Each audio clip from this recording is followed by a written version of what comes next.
स्वागत है PTC news विस्तार दर्शकों का। मैं हरप्रीत सिंह खास पेशकश लैके एक बार फिर तो तुहाडे सामने हाज़र हाँ। अज असी एक खास पिंड दे विच आए हाँ और इस पिंड की हकीकत और इस पिंड के एक घर की हकीकत सुन के तुहाडे भी लू कंडे खड़े हो जाणगे।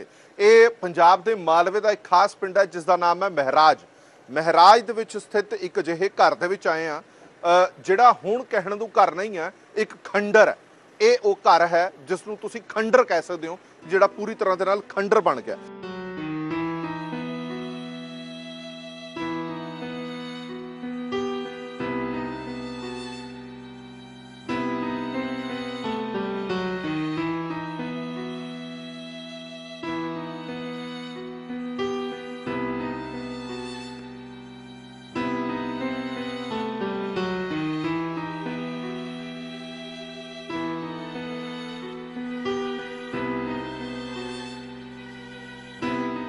जे इस घर का इतिहास तुहानूं जिस दिन जो दसांगे उदों तुहाडे भी लू कंडे खड़े हो जाणगे कि किवें हसदे वसदे घर उजाड़ दिते सरकारां ने, हसदे वसदे घर उजाड़ दिते ने पुलिस ने, सिर्फ ते सिर्फ अपनियां सियासी लालसावां पूरीआं करन दे लई।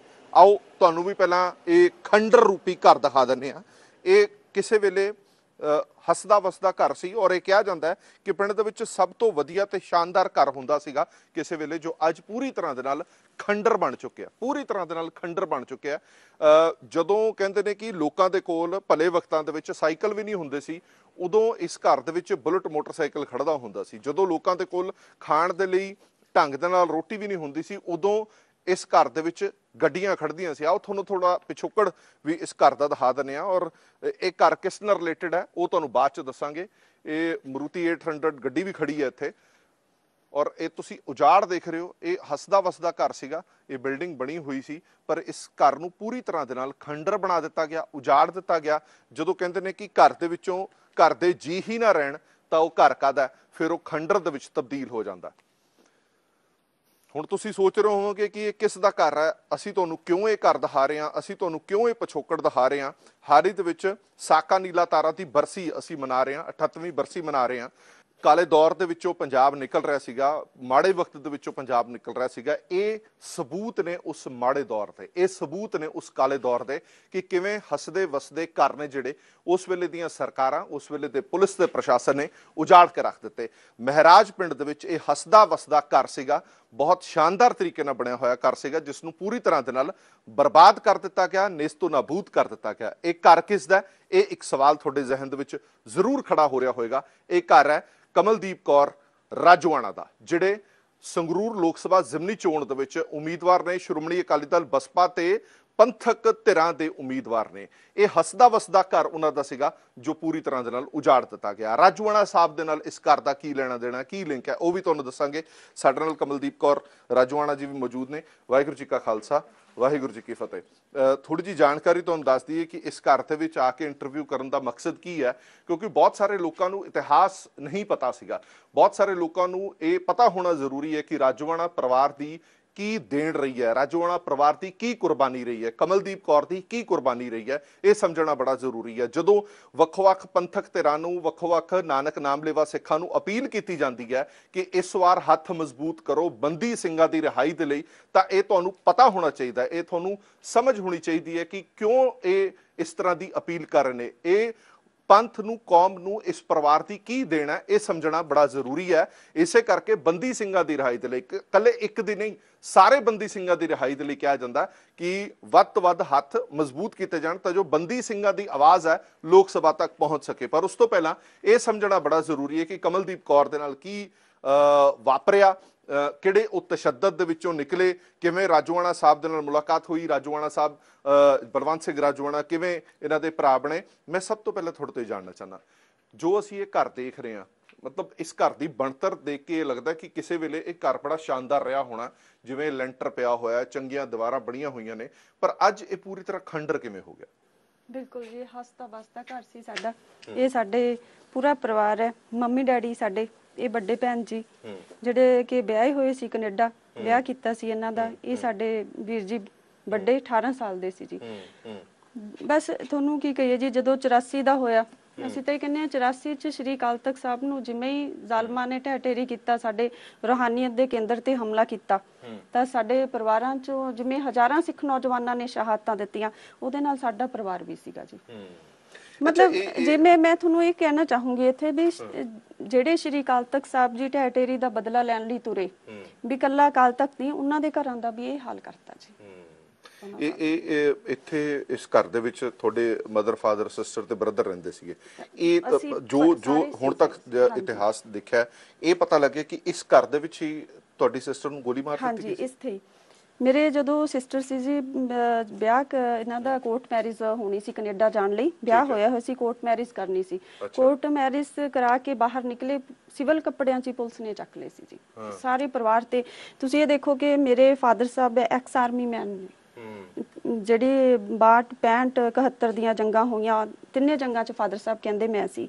ਫਿਰ ਵੀ ਪੁਲਿਸ ਨੇ ਮਤਲਬ ਮੇਰੇ ਫਾਦਰ ਸਾਹਿਬ ਤੇ ਇੰਨਾ ਕੁ ਕਹਿਰ ਤਸ਼ੱਦਦ ਸਾਡੇ ਪਰਿਵਾਰ ਤੇ ਪੂਰੇ ਤੇ, ਮੰਮੀ, ਡੈਡੀ, ਮੇਰੇ ਸਿਸਟਰ, ਜੀਜਾ ਜੀ ਸਾਰੇ ਚੱਕ ਲਏ ਸੀ ਜੀ। ਮਤਲਬ ਇਹ ਹੀ ਨਹੀਂ ਸੀ ਪਤਾ, 2 ਮਹੀਨੇ ਲੱਗਿਆ ਕਿ ਕੋਈ ਜਿਉਂਦਾ ਵੀ ਆ ਕਿ ਨਹੀਂ। ਉਸ ਤੋਂ ਬਾਅਦ ਜਿਹੜੇ ਮੇਰੇ ਵੀਰ ਜੀ ਸੀਗੇ, ਇਹਨਾਂ ਨੂੰ ਤਾਂ ਖਬਰ ਹੀ ਆਈ ਜੀ ਕਿ ਅਣਪਛਾਤੇ, ਪਹਿਲਾਂ ਤਾਂ ਇਹਨਾਂ ਨੇ ਕਿਹਾ ਜੀ ਅਣਪਛਾਤਾ, ਲਾਸ਼ ਵੀ ਨਹੀਂ ਸੀ ਦਿੱਤੀ ਜੀ 18 ਸਾਲ ਦੇ। ਮਤਲਬ ਘਰੇ ਸਾਡੇ ਪੁਲਿਸ ਰਹਿੰਦੀ ਸੀ, ਭੋਗ ਤੱਕ ਨਹੀਂ ਪਾਉਣ ਦਿੱਤਾ ਜੀ। ਮਤਲਬ ਸਾਡੇ ਤਾਂ ਇਹ ਸੀ ਬ੍ਰਦਰ ਦਾ ਜੀ, ਪਿੰਡ ਦੇ ਲੋਕ ਸਾਡੇ ਸਾਥ ਦਿੰਦੇ ਸੀ, ਸਾਰਾ ਪਿੰਡ ਦੇ ਲੋਕ ਹੀ ਸਾਰਾ ਕੁਝ ਕਰਦੇ ਸੀ। ਵੀਰ ਜੀ ਦਾ, ਡੈਡੀ ਦੇ ਮਤਲਬ ਕੇਸਾਂ 'ਚ ਵੀ ਉਦੋਂ ਜਦੋਂ ਇੰਨਾ ਕੁਝ ਹੋਇਆ, ਜਿਹੜੇ ਮੇਰੇ ਗੋਲਡੀ ਵੀਰ ਜੀ ਆ, ਇਹ ਵੀਰ ਜੀ ਰਾਜੋਆਣਾ ਜੀ ਨੂੰ ਮਿਲੇ ਸੀ ਜੀ ਉਦੋਂ। ਉਸ ਤੋਂ ਪਹਿਲਾਂ ਮੈਂ ਤੁਹਾਡੀ ਸਿਸਟਰ ਬਾਰੇ ਜ਼ਰੂਰ ਸਮਝਣਾ ਚਾਹਨਾ। ਬੜੇ ਸਾਰੇ ਲੋਕਾਂ ਨੇ ਜਦੋਂ ਤੁਸੀਂ ਇਤਿਹਾਸ ਦੇ ਪੰਨੇ ਫਰੋਲੇ ਤਾਂ ਪਤਾ ਲੱਗੇ ਇਸ ਘਰ ਦੇ ਵਿੱਚ ਮੌਤ ਹੋਈ ਸੀ ਉਹਨਾਂ ਦੀ। ਇੱਥੇ ਹੀ ਪੁਲਿਸ ਗੋਲੀ ਮਾਰ ਗਈ ਸੀ ਜੀ, ਜਿੱਥੇ ਆਪਾਂ ਖੜੇ ਆ। ਤੁਹਾਡੀ ਸਿਸਟਰ? ਹਾਂਜੀ, ਇਹ ਮੇਰੇ ਡੈਡੀ ਜੀ ਦੀ ਉਦੋਂ ਕਹਿੰਦੇ ਕਿ ਜ਼ਮਾਨਤ ਹੋਣੀ ਆ। ਪਿੰਡ ਦੇ ਲੋਕ ਮੇਰੇ ਫਾਦਰ ਸਾਹਿਬ ਨੂੰ ਲੈਣ ਗਏ ਹੋਏ ਸੀ, ਪਿੰਡ ਦੇ ਸਾਰੇ ਕਹਿੰਦੇ ਕਿ ਅੱਜ ਤੁਸੀਂ ਘਰੇ ਆ ਜਾਓ, ਕਿ ਅਸੀਂ ਮਤਲਬ ਕਿ ਫਾਦਰ ਸਾਹਿਬ ਨੂੰ ਲੈ ਕੇ ਆਉਣਾਗਾ, ਚਲੋ ਘਰੇ ਹੋਵੋ। ਤੇ ਮੱਝਾਂ ਵੀ ਲੋਕਾਂ ਨੇ ਬੰਨ੍ਹਤੀਆਂ ਸੀ ਵੀ ਐ ਲੱਗੇ ਕਿ ਠੀਕ ਆ, ਚਲੋ ਹੁਣ ਵੀ ਪੁਲਿਸ ਸ਼ਾਇਦ ਨਹੀਂ ਤੰਗ ਕਰੂਗੀ, ਹੱਸਦਾ ਬਸਦਾ ਲੱਗੇ ਵੀ ਡੈਡੀ ਨੂੰ ਲੈ ਕੇ ਆਉਣਾਗਾ। 7, ਸਵਾ 7 ਦਾ ਟਾਈਮ ਸੀ ਜੀ, ਹਨੇਰਾ। ਮੇਰੇ ਮਦਰ ਉਧਰ ਬਹੁਤ ਦੂਰ ਆ, ਅੰਦਰ ਗਏ ਹੋਏ, ਤੇ ਜੇ ਮਦਰ ਹੁੰਦੇ ਉਹ ਵੀ ਮਾਰ ਜਾਂਦੇ। ਸਿਵਲ ਕੱਪੜਿਆਂ 'ਚ ਆਏ, ਇੱਥੇ ਖੜੇ ਸੀ ਮੇਰੇ ਸਿਸਟਰ, ਮੰਮੀ ਦੇ ਉਡੀਕ ਰਹੇ ਸੀਗੇ, ਤੇ ਗੋਲੀਆਂ ਮਾਰ ਗਏ ਜੀ। ਗੋਲੀਆਂ ਮਾਰ ਕੇ ਫਰਾਰ ਹੋ ਗਏ, ਤੇ ਬ੍ਰਦਰ ਦੀ ਲਾਸ਼ ਵੀ ਨਹੀਂ ਦਿੱਤੀ ਜੀ। ਮਤਲਬ ਤੁਹਾਡੇ ਸਿਸਟਰ ਤੇ ਤੁਹਾਡੇ ਬ੍ਰਦਰ ਦੋਨਾਂ ਦਾ ਹੀ ਕਤਲ, ਦੋਨਾਂ ਦਾ ਹੀ ਉਸ ਵੇਲੇ ਦੀ ਸਰਕਾਰ ਦੇ ਇਸ਼ਾਰੇ ਤੇ ਕਤਲ ਕੀਤਾ ਜੀ। ਐਸਐਸਪੀ ਕਾਲੋ ਨੇ ਸਾਡੇ ਘਰ ਨੂੰ ਅੱਗ ਲਾਉਣ ਦੇ ਆਦੇਸ਼ ਦਿੱਤੇ ਸੀ ਜੀ ਉਸ ਸਮੇਂ, ਕਿ ਜਾ ਕੇ ਇਹਨਾਂ ਦੇ ਘਰ ਨੂੰ ਅੱਗ ਲਾਓ। ਸਾਡੇ ਘਰ ਦੇ ਵਿੱਚ ਮਤਲਬ ਤੁਸੀਂ ਇਹ ਦੇਖੋ, ਇੱਕ ਚਮਚ ਵੀ ਨਹੀਂ ਸੀ ਛੱਡਿਆ ਜੀ। ਸਾਡੇ ਘਰ ਦਾ ਸਾਰਾ ਸਮਾਨ ਪੁਲਿਸ ਚੱਕ ਕੇ ਲੈ ਗਈ ਸੀ। ਮਤਲਬ ਇੱਥੋਂ ਤੱਕ ਕਿ ਟਾਇਲਟ ਦੇ ਵਿੱਚ ਇੱਕ ਡੱਬਾ ਵੀ ਛੱਡਿਆ ਨਹੀਂ ਸੀ ਜੀ। ਕੋਈ ਮੱਝਾਂ ਖੋਲ ਕੇ ਇੱਕ ਚੀਜ਼ ਵੀ ਸਾਡੇ ਘਰ ਦੀ ਛੱਡੀ ਨਹੀਂ ਉਹਨਾਂ ਨੇ, ਸਾਰਾ ਕੁਝ ਚੱਕ ਕੇ ਲੈ ਗਏ, ਪੂਰਾ ਸਮਾਨ ਲੈ ਗਏ ਸੀ ਜੀ। ਮਤਲਬ ਤੁਹਾਡੇ ਫਾਦਰ ਸਾਹਿਬ ਐਕਸ ਆਰਮੀ ਆਫੀਸਰ ਸੀ, ਉਸ ਮੁਲਕ ਦੇ ਲਈ ਇਹਨਾਂ ਨੇ ਜੰਗਾਂ ਲੜੀਆਂ, ਜਿਸ ਮੁਲਕ ਦੀ ਸਰਕਾਰ, ਜਿਸ ਮੁਲਕ ਦੀ ਪੁਲਿਸ, ਜਿਸ ਮੁਲਕ ਦੀ ਫੌਜ ਨਹੀਂ ਇਹਨਾਂ ਤੇ ਤਸ਼ੱਦਦ ਕੀਤਾ। ਕੋਈ ਰਹਿਮ ਦੀ ਅਪੀਲ ਨਹੀਂ ਹੋਈ ਕਿ ਇੱਕ ਉਹ ਸ਼ਖਸ ਜਿਹਨੇ ਮੁਲਕ ਦੀ ਰਾਖੀ ਕੀਤੀ ਹੋਵੇ ਤੁਸੀਂ ਉਹਦੇ ਪਰਿਵਾਰ ਨੂੰ ਚੱਕ ਲੈ। ਤੁਸੀਂ ਇਹ ਦੇਖੋ ਕਿ ਜਿਨ੍ਹਾਂ ਨੇ ਇੰਨਾ ਮਤਲਬ ਫੌਜ ਦੇ ਵਿੱਚ ਸੀ, ਉਹਨਾਂ ਦੇ ਇਕਲੌਤੇ ਬੇਟੇ ਦੀ ਲਾਸ਼ ਵੀ ਨਹੀਂ ਦਿੱਤੀ। ਔਰ ਮੇਰੇ ਫਾਦਰ ਸਾਹਿਬ ਨੂੰ ਜੀ ਉਦੋਂ ਜ਼ਮਾਨਤ ਨਹੀਂ ਦਿੱਤੀ। ਮੇਰੇ ਭੈਣ ਜੀ ਦਾ ਸੰਸਕਾਰ ਹੋ ਗਿਆ ਸੀ, ਉਸ ਤੋਂ ਬਾਅਦ ਮੇਰੇ ਫਾਦਰ ਸਾਹਿਬ ਨੂੰ ਛੱਡਿਆ ਗਿਆ। ਸੰਸਕਾਰ 'ਚ ਵੀ ਮੇਰੇ ਭੈਣ ਜੀ ਦੇ ਫਾਦਰ ਸਾਹਿਬ ਨੂੰ ਸ਼ਾਮਲ ਨਹੀਂ ਹੋਣ ਦਿੱਤਾ। ਧੀ ਦੇ ਸੰਸਕਾਰ ਤੇ ਇੱਕ ਪਿਓ ਨਹੀਂ ਆ ਸਕਦਾ। ਮੇਰੇ ਫਾਦਰ ਸਾਹਿਬ ਨੇ ਆਪਣੇ ਦੋਨਾਂ ਬੱਚਿਆਂ ਦਾ ਸੰਸਕਾਰ ਨਹੀਂ ਕੀਤਾ। ਵੀਰ ਜੀ ਦੀ ਤਲਾਸ਼ ਹੀ ਨਹੀਂ ਸੀ ਮਿਲੀ। ਅੱਜ ਤੱਕ ਨਹੀਂ ਪਤਾ ਕਿ ਤੁਹਾਡੇ ਭਾਈ ਸਾਹਿਬ ਦਾ ਕੀ ਬਣਿਆ। ਨਾ ਜੀ, ਕਿ ਕੁਝ ਨਹੀਂ ਪਤਾ ਜੀ, ਕਿਵੇਂ ਤਸ਼ੱਦਦ ਕੀਤਾ ਜਾਂ ਕਿਵੇਂ ਮਾਰਿਆ, ਕਿੱਥੇ ਮਾਰੇ, ਕੁਝ ਨਹੀਂ ਪਤਾ ਜੀ। ਮਤਲਬ ਇਹ ਉਹ ਥਾਂ ਹੈਗੀ ਹੈ, ਤੁਸੀਂ ਇਹ ਸਹਿਜੇ ਅੰਦਾਜ਼ਾ ਲਾਓ ਇੱਕ ਧੀ ਦੇ ਲਈ ਕਿੰਨਾ ਔਖਾ ਹੈ। ਜਦੋਂ ਉਹ ਇਸ ਘਰ ਦੇ ਵਿੱਚ ਆਂਦੀ ਹੋਣੀ, ਉਦੋਂ ਪਤਾ ਲੱਗਦਾ ਹੋਣਾ ਕਿ ਇਹ ਉਹ ਥਾਂ ਹੈਗੀ ਹੈ ਜਿੱਥੇ ਮੇਰੀ ਭੈਣ ਨੂੰ ਗੋਲੀ ਮਾਰ ਕੇ ਹਲਾਕ ਕਰ ਦਿੱਤਾ ਸੀਗਾ, ਸ਼ਰੇਆਮ ਗੋਲੀ ਮਾਰ ਕੇ ਖਤਮ ਕਰ ਦਿੱਤਾ ਗਿਆ ਸੀਗਾ। ਇਹ ਉਹ ਘਰ ਹੈ ਜਿੱਥੋਂ ਉਸਦੇ ਭਰਾ ਨੂੰ ਘੜੀਸਦਿਆਂ ਹੋਇਆਂ ਲੈ ਗਏ ਤੇ ਅਣਪਛਾਤੀ ਮੌਤ ਦੱਸ ਕੇ, ਅਣਪਛਾਤੀ ਲਾਸ਼ ਦੱਸ ਕੇ ਉਸਦਾ ਸੰਸਕਾਰ ਤੱਕ ਕਰ ਦਿੱਤਾ ਗਿਆ। ਔਰ ਪਿਤਾ ਨਾ ਆਪਣੀ ਧੀ ਦੇ ਸੰਸਕਾਰ ਦੇ ਵਿੱਚ ਸ਼ਾਮਲ ਹੋ ਸਕਿਆ। ਪੁੱਤ ਦਾ ਤਾਂ ਪਤਾ ਹੀ ਨਹੀਂ ਹੈ ਕਿ ਉਹਦੀ ਅੰਤਮ ਅਰਦਾਸ, ਉਹਦਾ ਅੰਤਮ ਸੰਸਕਾਰ ਹੈ ਜਿਹੜਾ ਕਿਸ ਨੇ ਕੀਤਾ ਜਾਂ ਕਦੋਂ ਕੀਤਾ। ਮੈਂ ਭੈਣ ਜੀ, ਮੈਂ ਸਮਝ ਸਕਦਾ ਕਿ ਜਿਹੜੇ ਹਾਲਾਤਾਂ ਤੋਂ ਤੁਸੀਂ ਨਿਕਲ ਰਹੇ ਹੋ। ਬਲਵੰਤ ਸਿੰਘ ਰਾਜੋਆਣਾ ਸਾਹਿਬ ਦੇ ਨਾਲ ਤੁਹਾਡੀ ਅਟੈਚਮੈਂਟ ਕਿਵੇਂ ਹੋਈ? ਲੰਬੇ ਸਮੇਂ ਤੋਂ ਅਸੀਂ ਸਿਰਫ ਇਹੀ ਸੁਣਦੇ ਆ ਰਹੇ ਹਾਂ ਕਿ ਕਮਲਦੀਪ ਕੌਰ ਬਲਵੰਤ ਸਿੰਘ ਰਾਜੋਆਣਾ ਦੇ ਸਿਸਟਰ ਹੈ, ਤੁਸੀਂ ਉਹ ਮੁਲਾਕਾਤਾਂ ਕਰਦੇ ਰਹੇ ਹੋ। ਇਸ ਤੋਂ ਪਹਿਲਾਂ ਤੁਹਾਡੀ ਫੈਮਿਲੀ ਮੰਮੀ ਡੈਡੀ ਵੀ ਮੈਨੂੰ ਲੱਗਦਾ ਕਿ ਉਹ ਹਾਂਜੀ, ਮੁਲਾਕਾਤਾਂ ਉਹੀ ਕਰਦੇ ਕਰਦੇ ਰਹੇ। ਸੀ ਜੀ। ਥੋੜਾ ਸਮਝਾਓ ਬਲਵੰਤ ਸਿੰਘ ਜੀ ਰਾਜੋਆਣਾ। ਗੋਲਡੀ ਜਿਹੜੇ ਮੇਰੇ ਵੀਰ ਜੀ ਸੀਗੇ ਵੱਡੇ, ਇਹ ਵੀਰ ਜੀ ਇਹਨਾਂ ਨੂੰ ਮਿਲੇ ਸੀਗੇ ਤੇ ਇਹਨਾਂ ਤੋਂ ਬਾਅਦ ਵੀਰ ਜੀ ਮਤਲਬ ਕਿ ਮੰਮੀ ਡੈਡੀ ਕੋਲੇ ਆਉਣ ਲੱਗ ਗਏ ਸੀਗੇ ਸਾਡੇ ਕੋਲੇ। ਪਹਿਲਾਂ ਹੀ ਗੋਲਡੀ ਵੀਰ ਜੀ ਜਿਉਂਦੇ ਸੀ ਹਲੇ, ਤੇ ਗੋਲਡੀ ਵੀਰ ਜੀ ਦੇ ਜਾਣ ਤੋਂ ਬਾਅਦ ਮੰਮੀ ਡੈਡੀ ਨੇ ਵੀਰ ਜੀ ਨੂੰ ਆਪਦਾ ਬੇਟਾ ਬਣਾ ਲਿਆ ਸੀ ਜੀ ਬਲਵੰਤ ਸਿੰਘ ਰਾਜੋਆਣਾ ਕਾਨੂੰਨੀ ਤੌਰ ਤੇ। ਹਾਂਜੀ, ਤੇ ਜਦੋਂ ਮਤਲਬ ਕਿ ਜਿਸ ਦਿਨ ਬੇਅੰਤ ਸਿੰਘ ਕਾਂਡ ਹੁੰਦਾ ਜੀ, ਉਸ ਦਿਨ 31 ਅਗਸਤ ਨੂੰ ਵੀਰ ਜੀ ਇਸੇ ਘਰ ਚ ਆਉਂਦੇ ਆ ਜੀ ਵਾਪਸ। ਅੱਛਾ। ਹਾਂਜੀ, ਰਾਤ ਨੂੰ ਇਸੇ ਘਰ ਚ ਵਾਪਸ ਆਉਂਦੇ ਆ।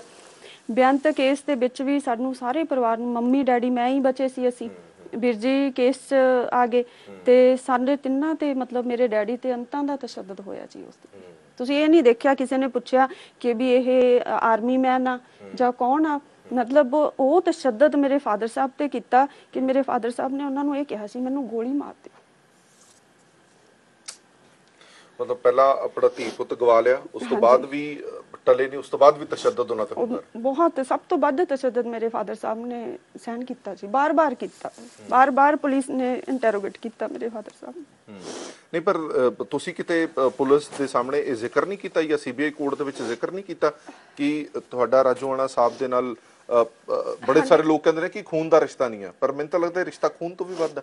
ਜੇ ਕਿਸੇ ਕਰਕੇ ਇੱਕ ਸ਼ਖਸ ਤਸ਼ੱਦਦ ਸਹਿਣ ਕਰ ਰਿਹਾ, ਕਿਸੇ ਕਰਕੇ ਤਸ਼ੱਦਦ ਦੀਆਂ ਸਾਰੀਆਂ ਇੰਤਹਾ ਪਾਰ ਹੋ ਰਹੀਆਂ, ਤੇ ਫਿਰ ਤਾਂ ਮੈਨੂੰ ਲੱਗਦਾ ਕਿ ਇਹ ਤਾਂ ਉਸ ਤੋਂ ਵੀ ਵੱਧ ਹੈ। ਨਹੀਂ, ਸੀਬੀਆਈ ਨੇ ਕੇਸ ਮੰਮੀ ਡੈਡੀ ਨੂੰ, ਮੰਮੀ ਡੈਡੀ ਤੇ ਮੈਨੂੰ ਸਿਸਟਰ ਹੀ ਲਿਖਿਆ ਹੋਇਆ ਜੀ। ਅੱਛਾ, ਰਾਜੋਆਣਾ ਸਾਹਿਬ। ਹਾਂਜੀ, ਕੇਸ ਜਿਹੜਾ ਅੱਗੇ ਤੋਰਿਆ ਸੀ ਮੰਮੀ ਡੈਡੀ ਨੂੰ, ਮੰਮੀ ਡੈਡੀ ਮੈਨੂੰ ਸਿਸਟਰ ਲਿਖਿਆ ਹੋਇਆ। ਜਦੋਂ ਹੁਣ ਫਾਦਰ ਸਾਹਿਬ ਦੀ ਪਿੱਛੇ 22 ਜਨਵਰੀ ਨੂੰ ਡੈਥ ਹੋਈ ਆ, ਉਸ ਤੋਂ ਵੀ ਵੱਡੀ ਗੱਲ ਇਹ ਆ ਜੀ, 21 ਜਨਵਰੀ ਨੂੰ ਮੇਰੇ ਭੈਣ ਜੀ ਤੇ 21 ਜਨਵਰੀ ਨੂੰ ਮੇਰੇ ਫਾਦਰ ਸਾਹਿਬ ਦਾ ਦਿਲ ਰੁਕ ਗਿਆ ਸੀ ਜੀ। ਮੈਂ ਆਪਣੇ ਫਾਦਰ ਸਾਹਿਬ ਨੂੰ ਇਹ ਕਿਹਾ ਸੀ, ਮੈਂ ਕਿਹਾ ਮੈਂ ਫਾਦਰ ਸਾਹਿਬ ਇਹ ਸਦਮਾ ਮੈਥੋਂ ਬਰਦਾਸ਼ਤ ਨਹੀਂ ਹੋਣਾ ਕਿ 21 ਨੂੰ ਮੇਰੀ ਭੈਣ ਤੇ 21 ਨੂੰ ਮੇਰੇ ਫਾਦਰ ਸਾਹਿਬ। ਫਿਰ ਮਤਲਬ ਕੰਨਾਂ 'ਚ ਬਹੁਤ ਆਵਾਜ਼ਾਂ ਮਾਰੀਆਂ, ਪਰਮਾਤਮਾ 22 ਜਨਵਰੀ ਨੂੰ ਮੇਰੇ ਫਾਦਰ ਸਾਹਿਬ ਨਹੀਂ ਰਹੇ। ਤੇ ਇਸੇ ਕਰਕੇ ਹਾਈ ਕੋਰਟ ਤੋਂ 1 ਘੰਟੇ ਦੀ ਸਿਰਫ ਵੀਰ ਜੀ ਨੂੰ ਪੈਰੋਲ ਮਿਲੀ, ਉਹ ਵੀ ਜਿਹੜੇ ਕਾਗਜ਼ ਸੀਗੇ ਡੈਡੀ ਦੇ ਅਡਾਪਸ਼ਨ ਦੇ, ਸੀਬੀਆਈ ਨੇ ਜਿਹੜਾ ਕੇਸ ਮੰਮੀ ਡੈਡੀ ਕਰਕੇ ਉਹ ਅਦਾਲਤ ਦੇ ਵਿੱਚ ਦਿੱਤਾ ਸੀ, ਉਹਦੇ ਕਰਕੇ। ਉਹ ਮੈਨੂੰ ਲੱਗਦਾ ਕਿ ਸ਼ਾਇਦ ਹੀ ਰਾਜੋਆਣਾ ਸਾਹਿਬ ਕਦੇ ਬਾਹਰ ਆਏ ਹੋਣ ਪੈਰੋਲ ਤੇ, ਸਿਰਫ 1 ਘੰਟੇ ਲਈ ਅੰਤਮ ਅਰਦਾਸ ਤੇ ਆਏ ਸੀ। 1 ਘੰਟੇ ਲਈ ਆਏ ਸੀ। ਇੱਕ ਤੁਹਾਡਾ ਹੁਣ ਚਲੋ ਮੌਜੂਦਾ ਸਥਿਤੀ ਤੇ ਵੀ ਆਪਾਂ ਗੱਲ ਕਰ ਲੈਂਦੇ ਆ। ਪਹਿਲਾਂ ਤਾਂ ਇਹ ਵੀ ਸਮਝ ਦੇ ਵਿੱਚ ਆਇਆ ਸੀ ਕਿ ਤੁਸੀਂ ਰਾਜ਼ੀ ਨਹੀਂ ਹੋ ਰਹੇ ਸੀਗੇ ਲੋਕ ਸਭਾ ਜ਼ਿਮਨੀ ਚੋਣ ਦੇ ਲਈ, ਸੰਗਰੂਰ ਜ਼ਿਮਨੀ ਚੋਣ ਦੇ ਲਈ। ਬਾਰ-ਬਾਰ ਪੰਥਕ ਧਿਰਾਂ ਨੇ, ਪੰਥਕ ਆਗੂਆਂ ਨੇ ਤੁਹਾਨੂੰ ਅਪੀਲ ਕੀਤੀ, ਉਹਦਾ ਕਾਰਨ ਕੀ ਸੀ? ਰਿਫਿਊਜ਼ ਕਿਉਂ ਕਰ ਰਹੇ ਸੀ ਤੁਸੀਂ ਕਿਉਂ ਨਹੀਂ ਚੋਣ ਲੜਨਾ ਚਾਹੁੰਦੇ ਸੀ? ਮੈਂ ਮਤਲਬ ਆਜ਼ਾਦ ਤੌਰ ਤੇ ਸਮਰੱਥ ਨਹੀਂ ਸੀ ਜੀ ਅਸੀਂ, ਇੱਕ ਮਤਲਬ ਕਿ ਆਜ਼ਾਦ ਤੌਰ ਤੇ ਚੋਣਾਂ ਲੜ ਸਕੀਏ ਇਹਦੇ ਸਮਰੱਥ ਸਾਡਾ ਪਰਿਵਾਰ, ਮਤਲਬ ਕੋਈ ਵੀ ਬੰਦੀ ਸਿੰਘਾਂ ਦੇ ਪਰਿਵਾਰ ਹੈ ਨਹੀਂ। ਮੈਂ ਤਾਂ ਇਹ ਕਹੂੰਗੀ ਇਕੱਲੇ ਵੀਰ ਜੀ ਰਾਜੋਆਣਾ ਨਹੀਂ ਜੀ, ਬਾਕੀ ਵੀ ਬੰਦੀ ਇਹੋ ਜਿਹੇ ਪਰਿਵਾਰ ਨੇ ਜਿਨ੍ਹਾਂ ਦੇ ਮਤਲਬ ਮਦਰ ਫਾਦਰ ਪਿੱਛੋਂ ਨਹੀਂ ਰਹੇ। ਮਦਰ ਫਾਦਰ ਹੁਣ ਉਡੀਕਦੇ ਹੀ ਚਲੇ ਗਏ। ਇਸ ਕਰਕੇ ਤੁਸੀਂ ਕਿਹਾ ਕਿ ਕੋਈ ਪਾਰਟੀ ਵੱਲੋਂ ਹੋਵੇ ਤਾਂ ਤੁਸੀਂ ਖੜੇ ਹੋ ਸਕਦੇ। ਅੱਛਾ, ਤੁਹਾਨੂੰ ਕਮਲਦੀਪ ਕੌਰ ਜੀ ਇਹ ਕਿਉਂ ਲੱਗਦਾ ਹੈ ਕਿ ਬੰਦੀ ਸਿੰਘਾਂ ਦੀ ਰਿਹਾਈ ਦੇ ਲਈ ਲੋਕ ਸਭਾ ਦੇ ਵਿੱਚ ਪਹੁੰਚਣ ਦਾ ਹੀ ਰਾਹ ਸਭ ਤੋਂ ਸੁਖਾਲਾ ਹੈਗਾ, ਜਾਂ ਤੁਹਾਨੂੰ ਕਿਉਂ ਲੱਗਦਾ ਹੈ ਕਿ ਜੇ ਤੁਸੀਂ ਇਹ ਇਲੈਕਸ਼ਨ ਜਿੱਤ ਜਾਂਦੇ ਹੋ ਤਾਂ ਜਿੰਨੇ ਵੀ ਬੰਦੀ ਸਿੰਘ ਨੇ ਉਹਨਾਂ ਦੀ ਰਿਹਾਈ ਹੈ ਜਿਹੜੀ ਉਹ ਪੋਸੀਬਲ ਹੋ ਸਕਦੀ ਹੈ? ਸਭ ਤੋਂ ਪਹਿਲਾਂ ਤਾਂ ਅਸੀਂ ਜੋ ਮਹਿਸੂਸ ਕਰਦੇ ਹਾਂ ਉਹ ਇਹ ਹੈ ਜੀ ਕਿ ਜਿਨ੍ਹਾਂ ਨੇ ਵੀ ਸਾਡੇ ਸ਼੍ਰੀ ਅਕਾਲ ਤਖਤ ਸਾਹਿਬ ਜੀ ਤੇ ਹਮਲਾ ਕੀਤਾ, ਜਿਹੜੇ ਵੀ ਮਤਲਬ ਪਰਿਵਾਰਾਂ ਨੇ ਉਸ ਹਮਲੇ ਦੇ ਵਿਰੋਧ 'ਚ ਆਪਦਾ ਯੋਗਦਾਨ ਪਾਇਆ, ਕੌਮ ਦੇ ਸੰਘਰਸ਼ 'ਚ ਖੜੇ, ਉਹ ਪਰਿਵਾਰਾਂ ਦਾ ਵੀ ਢਹਿ ਢੇਰੀ ਕੀਤਾ ਗਿਆ ਜੀ। ਤੇ ਅਸੀਂ ਇਹ ਕਹਿੰਦੇ ਹਾਂ ਕਿ ਉਹ ਪਰਿਵਾਰਾਂ 'ਚੋਂ, ਬੰਦੀ ਸਿੱਖ ਪਰਿਵਾਰਾਂ 'ਚੋਂ ਜੇਕਰ ਜਾਂਦਾ ਪਾਰਲੀਮੈਂਟ ਦੇ ਵਿੱਚ ਤਾਂ ਇਸ ਮਤਲਬ ਦਿੱਲੀ ਨੂੰ ਇੱਕ ਬਹੁਤ ਵੱਡਾ ਸੁਨੇਹਾ ਹੋਏਗਾ, ਮੈਸੇਜ ਆਏਗਾ, ਬਹੁਤ ਵੱਡਾ ਮੈਸੇਜ ਆਏਗਾ ਕਿ ਉਹ ਪਰਿਵਾਰ ਜਿਹੜੇ ਕਿ ਕਾਂਗਰਸ ਦੀ ਜ਼ਾਲਮ ਸਰਕਾਰ ਨੇ ਢਹਿ ਢੇਰੀ ਕਰਤੇ, ਮਾਰਤੇ, ਜਦ ਉਹ ਪਰਿਵਾਰ ਉੱਥੇ ਇੱਕ ਮੈਸੇਜ ਲੈ ਕੇ ਜਾਣਗੇ ਤਾਂ ਉਹ ਫਿਰ ਇੱਕ ਅਲੱਗ ਇਤਿਹਾਸ ਹੋਏਗਾ। ਠੀਕ ਹੈ, ਤੁਸੀਂ ਇੱਥੇ ਰਿਹੋ, ਮੈਂ ਇੱਕ ਵਾਰ ਦਰਸ਼ਕਾਂ ਨੂੰ ਉਹ ਘਰ ਦੇ ਦ੍ਰਿਸ਼ ਜ਼ਰੂਰ ਦਿਖਾਉਣਾ ਚਾਹੁੰਦਾ ਕਿ ਜਿਵੇਂ ਕਮਲਦੀਪ ਕੌਰ ਹੋਰਾਂ ਨੇ ਕਿਹਾ ਕਿ ਇਹ ਹੱਸਦਾ ਵਸਦਾ ਘਰ ਸੀ, ਸਾਰੇ ਪਿੰਡ ਦੇ ਵਿੱਚ ਸਭ ਤੋਂ ਵੱਡਾ, ਸਭ ਤੋਂ ਸ਼ਾਨਦਾਰ ਘਰ ਸੀਗਾ, ਔਰ ਇੱਥੇ ਤੱਕ ਵੀ ਕਿਹਾ ਗਿਆ ਕਿ ਲੈਂਟਰ ਪਾਉਣ ਦੀ ਜਿਹੜੀ ਗੱਲ ਸੀਗੀ ਉਹ ਵੀ ਪਹਿਲੀ ਤੌਰ ਤੇ ਇਸੇ ਘਰ ਦੇ ਵਿੱਚ ਨਜ਼ਰ ਆਈ ਸੀ। ਪਰ ਅੱਜ ਇਹ ਘਰ ਇੱਕ ਖੰਡਰ ਦਾ ਰੂਪ ਧਾਰਨ ਕਰ ਚੁੱਕਾ ਹੈ। ਖੰਡਰ ਕਿਉਂ ਹੈ? ਕਿਉਂਕਿ ਘਰ ਸਿਰਫ ਜੀਆਂ ਨਾਲ ਵਸਦੇ ਨੇ, ਜੇ ਘਰ ਦੇ ਜੀ ਹੀ ਨਾ ਰਹਿਣ ਤਾਂ ਉਹ ਘਰ ਨਹੀਂ ਹੁੰਦਾ, ਉਹ ਖੰਡਰ ਹੋ ਜਾਂਦਾ। ਜਿਵੇਂ ਕਮਲਦੀਪ ਕੌਰ ਹੋਰਾਂ ਨੇ ਦੱਸਿਆ ਕਿ ਕਿਵੇਂ ਉਹਨਾਂ ਦੇ ਫਾਦਰ ਸਾਹਿਬ ਨੂੰ ਇੰਨਾ ਤਸ਼ੱਦਦ ਕੀਤਾ ਗਿਆ ਉਹਨਾਂ ਤੇ ਔਰ ਫਾਦਰ ਸਾਹਿਬ ਨੂੰ ਆਪਣੀ ਨਾ ਧੀ ਨਾ ਪੁੱਤ ਦਾ ਸੰਸਕਾਰ ਨਸੀਬ ਹੋਇਆ। ਸ਼ਾਇਦ ਹੀ ਦੁਨੀਆ ਦੇ ਵਿੱਚ ਸਭ ਤੋਂ ਕਿਹਾ ਜਾਂਦਾ ਹੈ ਕਿ ਬਦਨਸੀਬ ਸ਼ਖਸ ਉਹ ਹੁੰਦਾ ਜਿਹੜਾ ਆਪਣਿਆਂ ਦੀਆਂ ਅੰਤਮ ਅਰਦਾਸ, ਆਪਣੀਆਂ ਦੀਆਂ ਅੰਤਮ ਰਸਮਾਂ ਵੀ ਪੂਰੀਆਂ ਨਹੀਂ ਕਰ ਪਾਉਂਦਾ। ਕਮਲਦੀਪ ਕੌਰ ਰਾਜੋਆਣਾ ਨੇ ਜਿਹੜੇ ਉਹ ਸਾਨੂੰ ਦੱਸ ਰਹੇ ਸੀਗੇ ਸਾਰੀ ਗੱਲ। ਇੱਕ ਵਾਰ ਫਿਰ ਤੋਂ ਤੁਹਾਨੂੰ ਇਹ ਦ੍ਰਿਸ਼ ਦਿਖਾ ਦਿੰਦੇ ਆ। ਕਮਲਦੀਪ ਕੌਰ ਜੀ, ਫਿਰ ਇਸ ਘਰ ਨੂੰ ਬੰਦ ਕਿਉਂ ਕਰ ਦਿੱਤਾ ਗਿਆ? ਦੁਬਾਰਾ ਇਹਨੂੰ ਖੋਲਿਆ ਕਿਉਂ ਨਹੀਂ ਗਿਆ? ਅੱਜ ਬੜੇ ਘਰ ਦੇ ਹਾਲਾਤ ਦੇਖਣ ਤੋਂ ਬਾਅਦ ਲੱਗਦਾ ਹੈ ਕਿ ਇਹ ਅੱਜ ਹੀ ਖੁੱਲਿਆ ਬੜੇ ਸਮੇਂ ਬਾਅਦ। ਅਸੀਂ ਜੀ ਮਾਤਾ ਜੀ ਦਾ ਜਦੋਂ ਸਵਰਗਵਾਸ ਹੋ ਗਿਆ ਉਸ ਤੋਂ ਬਾਅਦ ਇੱਕ ਫੈਸਲਾ ਕਰ ਲਿਆ ਸੀ, ਕਿਉਂਕਿ ਮੇਰੇ ਛੇਵੇਂ ਪਾਤਸ਼ਾਹ ਦਾ ਤੁਸੀਂ ਦੇਖਿਆ ਸਾਡੇ ਗੁਰਦੁਆਰਾ ਇੱਥੇ ਮੁਗਲਾਂ ਦੇ ਨਾਲ ਛੇਵੇਂ ਪਾਤਸ਼ਾਹ ਨੇ ਜੰਗ ਕੀਤੀ ਸੀ। ਮੇਰੇ ਮਾਤਾ ਜੀ ਨੇ ਇੱਥੇ ਅਖੰਡ ਪਾਠ ਸੁਖਿਆ ਸੀ ਜੀ ਕਿ ਵੀਰ ਜੀ ਰਿਹਾ ਹੁੰਦੇ ਨੇ, ਘਰੇ ਆਉਂਦੇ ਨੇ ਤਾਂ ਅਸੀਂ ਅਖੰਡ ਪਾਠ ਕਰਵਾਵਾਂਗੇ।